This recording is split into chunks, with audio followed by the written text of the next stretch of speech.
Hello everybody, aqui é o Teacher Edgar, dando sequência nas aulas de inglês com vocês. E hoje nós vamos estudar os tempos relacionados ao the present. A gente vai estudar 4 tempos verbais, vamos relembrar algumas regrinhas relacionadas ao simple present, ao present continuous, present perfect e o present perfect continuous. Então, se você tem alguma dúvida, fique ligadinho no vídeo, papel e caneta na mão, let's study!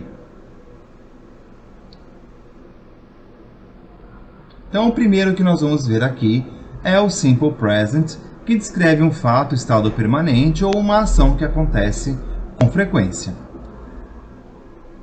No caso das terceiras pessoas, é o que a gente tem que ter o maior cuidado, né? He, she, it. A conjugação dessas pessoas no presente, o verbo ele sofre uma pequena alteração.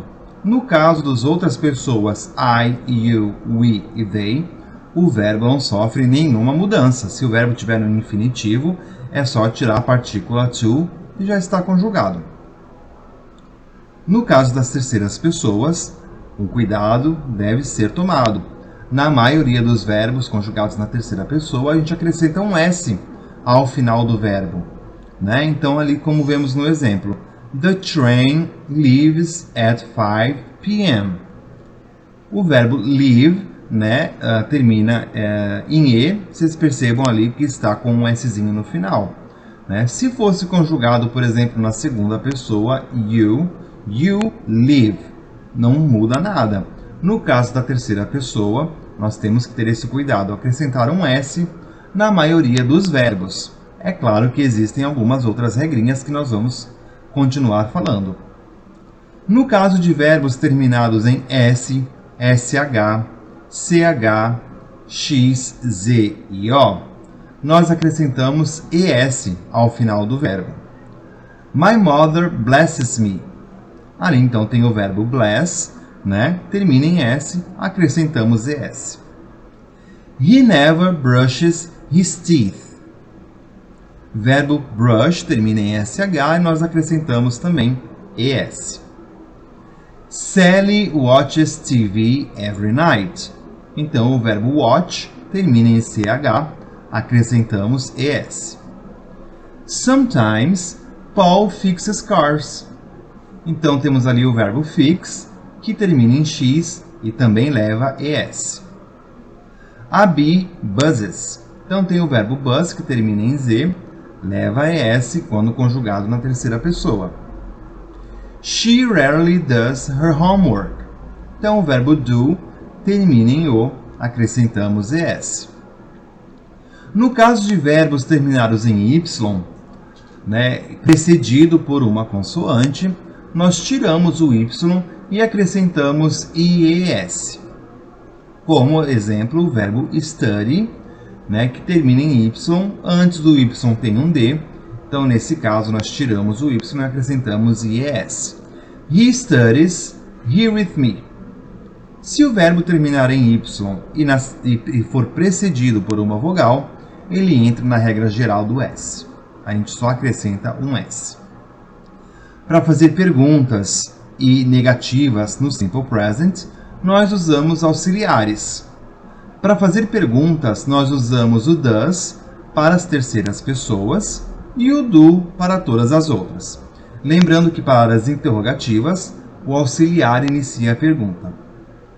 No caso da negativa, usamos doesn't para as terceiras pessoas e o don't para todas as outras.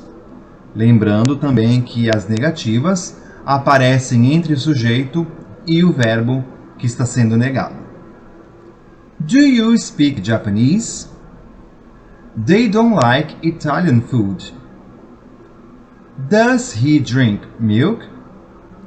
My mother doesn't cook very well. Lembrando que essas regras todas a gente tem que tomar muito cuidado, principalmente com as terceiras pessoas, he, she, it. Já com o present continuous, descreve uma ação que está acontecendo no momento da fala. A formação do present continuous se dá com um verbo to be na afirmativa ou negativa, seguido por um verbo principal com ing. I am doing my homework. She isn't reading a book at the moment. Are they playing soccer? O verbo com o ing, ele é equivalente ao nosso gerúndio aqui na língua portuguesa. Verbos terminados em indo, endo e ando. Comendo, pensando, bebendo, estudando, né? Viajando. Então, o verbo com ing é equivalente ao nosso gerúndio na língua portuguesa. Então, se eu falo I am doing my homework, eu estou fazendo minha lição. Né? Então, o verbo com ing tem essa equivalência ao gerúndio na língua portuguesa. E algumas regrinhas têm que ser observadas para colocar o verbo com ing. Na maioria das vezes, nós simplesmente acrescentamos o ing. Então, o verbo talk fica talking. Se o verbo termina em e, nós tiramos o e e acrescentamos o ing. Então, o verbo rise fica rising. Se o verbo termina em ie, nós tiramos o ie e acrescentamos o y, ing. Então, o verbo to lie fica lying. Já com o verbo to control, é um verbo dissílabo oxítona. Para quem não lembra o que é um verbo dissílabo, é porque tem duas sílabas. E para quem não lembra o que é oxítona, é quando a última sílaba é pronunciada com mais intensidade. Então, o verbo to control, ele é um verbo dissílabo oxítona. Nós dobramos a última consoante e acrescentamos o ing. Então, o verbo control fica controlling. O present perfect é usado para expressar uma ação que ocorre no passado sem determinar o início ou o fim. A ação que começou no passado e continua a ser feita no momento. A formação do present perfect se dá com o verbo auxiliar, no caso o verbo have, ou se for terceira pessoa, has, seguido por um past participle do verbo principal. Se você não lembra o que é past participle, ou você não lembra determinado past participle de algum verbo, consulte uma listinha de verbo irregular, ou se for um verbo regular, é só colocar o ed seguindo as regrinhas lá do Simple Past. I have studied my lessons.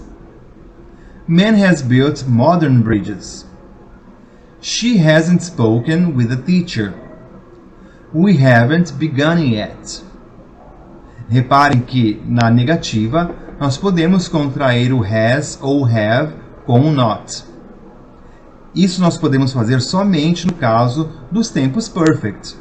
Se o verbo have for o verbo principal e nós quisermos negar o have, nós temos que usar um auxiliar da negativa don't ou doesn't. No caso dos tempos perfect, nós podemos fazer essa contração. O present perfect continuous indica uma ação ou estado iniciado no passado, continua em andamento até o momento presente. A formação se dá com o verbo auxiliar have, né, mais um past participle do verbo be, no caso been, e na sequência um verbo principal com ing. We have been waiting for a long time. Reparem que a frase contém um sujeito, we, o verbo auxiliar, no caso have, been, o past participle do be, e waiting, que é o verbo principal com o ing. Nós estivemos esperando um bom tempo, por um longo tempo.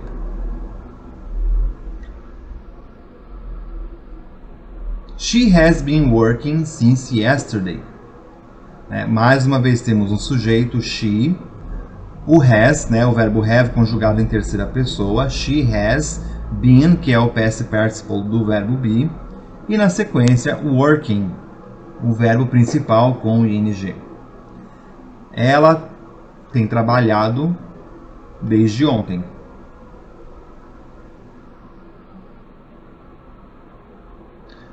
Então, por hoje é só. Nós relembramos aqui algumas regrinhas dos tempos que envolvem aí o present, simple present, present continuous, present perfect e o present perfect continuous. Sempre tenha por perto uma boa gramática e um bom dicionário. Por hoje é só. Bye bye.